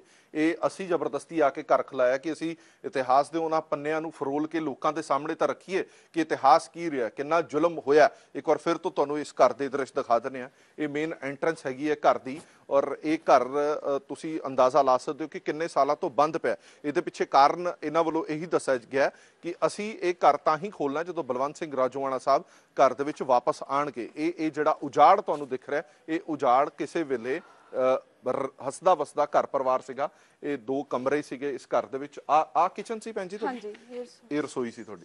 ਇਹ ਰਸੋਈ ਸੀ ਇਹਨਾਂ ਦੀ? ਸਾਰਾ ਕੁਝ ਉਵੇਂ ਹੀ ਛੱਡ ਕੇ ਚਲੇ ਗਏ। ਇਹ ਗੁਰੂ ਮਹਾਰਾਜ ਦਾ ਪ੍ਰਕਾਸ਼ ਕੀਤਾ ਗਿਆ ਸੀਗਾ ਇਸ ਕਮਰੇ ਦੇ ਵਿੱਚ। ਨਾਲ ਹੀ ਜਿਹੜਾ ਇਹ ਕਮਰਾ ਹੈਗਾ ਇਹ ਰਸੋਈ ਹੈਗੀ ਹੈ। ਤੁਸੀਂ ਸਹਿਜੇ ਅੰਦਾਜ਼ਾ ਲਾਓ ਕਿ ਆਪਣੇ ਘਰ ਨੂੰ ਛੱਡਣਾ ਕਿੰਨਾ ਔਖਾ ਹੈ, ਜਿੱਥੇ ਤੁਸੀਂ ਬਚਪਨ ਬਿਤਾਇਆ ਹੋਵੇ, ਜਿੱਥੇ ਤੁਸੀਂ ਆਪਣਿਆਂ ਦੇ ਨਾਲ ਆਪਣੇ ਪਰਿਵਾਰ ਦੇ ਨਾਲ ਰਹੇ ਹੋਵੋ, ਉਹ ਘਰ ਛੱਡਣਾ ਬੜਾ ਔਖਾ ਹੁੰਦਾ। ਇਹ ਉਹ ਕਮਰਾ ਹੈਗਾ ਜਿੱਥੇ ਗੁਰੂ ਮਹਾਰਾਜ ਦਾ ਕਦੇ ਪ੍ਰਕਾਸ਼ ਹੋਇਆ ਕਰਦਾ ਸੀਗਾ। ਸਵੇਰੇ ਪ੍ਰਕਾਸ਼ ਹੋਇਆ ਕਰਦਾ ਸੀ, ਰਾਤ ਨੂੰ ਸੁਖਾਸਨ ਹੋਇਆ ਕਰਦਾ ਸੀਗਾ। ਇਹ ਉਹ ਕਮਰਾ ਜਿੱਥੇ ਇਹ ਪਰਿਵਾਰ ਰਹਿੰਦਾ ਸੀਗਾ। ਵੱਡਾ ਹਾਲ ਕਮਰਾ ਹੈਗਾ, ਇਹ ਨਾਲ ਸਟੋਰ ਰੂਮ ਹੈਗਾ। ਇਸ ਤੋਂ ਬਾਅਦ ਤੁਹਾਨੂੰ ਮੈਂ ਜਿਸ ਤਰ੍ਹਾਂ ਪਹਿਲਾਂ ਹੀ ਦਿਖਾ ਦਿੱਤਾ ਸੀ ਸਟਾਰਟਿੰਗ ਦੇ ਵਿੱਚ, ਫਿਰ ਤੁਹਾਨੂੰ ਦਿਖਾ ਦਿੰਦਾ ਕਿ ਉੱਥੇ ਹਲੇ ਵੀ ਮਾਰੂਤੀ 800 ਗੱਡੀ ਖੜੀ ਹੈ, ਜੋ ਇਹ ਸਬੂਤ ਨੇ ਇਹ ਉਸ ਕਾਲੇ ਦੌਰ ਦੇ, ਜਿਹੜਾ ਕਾਲੇ ਦੌਰ ਦੇ ਵਿੱਚੋਂ ਪੰਜਾਬ ਨਿਕਲਿਆ, ਜਿਹੜਾ ਸੰਤਾਪ ਪੰਜਾਬ ਵਾਸੀਆਂ ਨੇ, ਜਿਹੜਾ ਸਿੱਖ ਕੌਮ ਨੇ ਆਪਣੇ ਪਿੰਡੇ ਤੇ ਹੰਡਾਇਆ। ਇਹ ਉਸਦੇ ਜਿਉਂਦੇ ਜਾਗਦੇ ਸਬੂਤ ਨੇ ਕਿ ਕਿਵੇਂ ਘਰਾਂ ਦੇ ਘਰ ਉਜਾੜ ਦਿੱਤੇ ਗਏ। ਕਿਸੇ ਦੀ ਮ੍ਰਿਤਕ ਦੇ ਘਰ ਦੇ ਵਿੱਚ ਹੀ ਮਿਲੀ, ਕਿਸੇ ਦੀ ਮ੍ਰਿਤਕ ਦੇ ਮਿਲੀ ਹੀ ਨਹੀਂ, ਅਣਪਛਾਤੇ ਦੱਸ ਕੇ ਉਹਨਾਂ ਦਾ ਸੰਸਕਾਰ ਤੱਕ ਕਰ ਦਿੱਤਾ ਗਿਆ। ਲਾਸ਼ ਤੱਕ ਹੈ ਜਿਹੜੀ ਉਹ ਨਹੀਂ ਮਿਲ ਪਾਈ ਹੈ। ਇਦਾਂ ਦੇ ਹਾਲਾਤ ਨੇ ਜਿਹੜੇ ਇਸ ਘਰ ਤੇ ਰਹੇ ਨੇ। ਤਾਂ ਸਹਿਜੇ ਅੰਦਾਜ਼ਾ ਲਾਓ ਕਿ ਇਸ ਘਰ ਦਾ ਦੁੱਖ ਦਰਦ ਕਿੰਨਾ ਵੱਡਾ ਹੈ। ਔਰ ਇਹ ਮੌਕਾ ਇਹ ਚਾਹੁੰਦੇ ਨੇ ਕਿ ਇੱਕ ਮੌਕਾ ਸਾਨੂੰ ਜ਼ਰੂਰ ਮਿਲੇ ਤਾਂ ਜੋ ਇਹ ਦੁੱਖ ਦਰਦ ਬੰਦੀ ਸਿੰਘਾਂ ਦੀ ਜ਼ੁਲਮ ਦਾ, ਇੰਤਹਾ ਦਾ ਜਿਹੜਾ ਸਾਰਾ ਵਰਤਾਰਾ ਹੈਗਾ, ਜਿਹੜਾ ਸਾਰਾ ਬਿਰਤਾਂਤ ਹੈ, ਉਹ ਲੋਕ ਸਭਾ 'ਚ ਜਾ ਕੇ ਸਰਕਾਰਾਂ ਦੇ ਸਾਹਮਣੇ ਰੱਖਿਆ ਜਾਵੇ, ਪੂਰੇ ਮੁਲਕ ਦੇ ਸਾਹਮਣੇ ਰੱਖਿਆ ਜਾਵੇ, ਤਾਂ ਜੋ ਪੂਰੇ ਮੁਲਕ ਨੂੰ ਪਤਾ ਚੱਲ ਸਕੇ ਕਿ ਜੂਨ 1984 ਤੋਂ ਲੈ ਕੇ 80 ਦੇ ਦਹਾਕਿਆਂ ਦੇ ਵਿੱਚ, 90 ਦੇ ਦਹਾਕਿਆਂ ਦੇ ਵਿੱਚ ਕਿੰਨੇ ਘਰ ਉਜੜੇ, ਕਿੰਨੇ ਪਰਿਵਾਰ ਉਜੜੇ। ਔਰ ਉਜੜੇ ਪਰਿਵਾਰਾਂ ਦੀ ਦਾਸਤਾਨ ਇਹ ਉਜੜਿਆ ਹੋਇਆ ਘਰ ਦੱਸ ਰਿਹਾ। ਔਰ ਇਹ ਵਸੇਗਾ ਤਾਂ ਹੀ ਜਦੋਂ ਬਲਵੰਤ ਸਿੰਘ ਰਾਜੋਆਣਾ ਸਣੇ ਸਾਰੇ ਬੰਦੀ ਕੈਦੀ ਜਿਹੜੇ ਬੰਦੀ ਸਿੰਘ ਨੇ ਉਹ ਵਾਪਸ ਰਿਹਾ ਹੋ ਕੇ ਆਣਗੇ। ਦੇਸ਼ ਦੁਨੀਆ ਦੀ ਬਾਕੀ ਖਬਰਾਂ ਲਈ ਬਣੇ ਰਹੋ PTC ਨਿਊਜ਼ ਦੇ ਨਾਲ।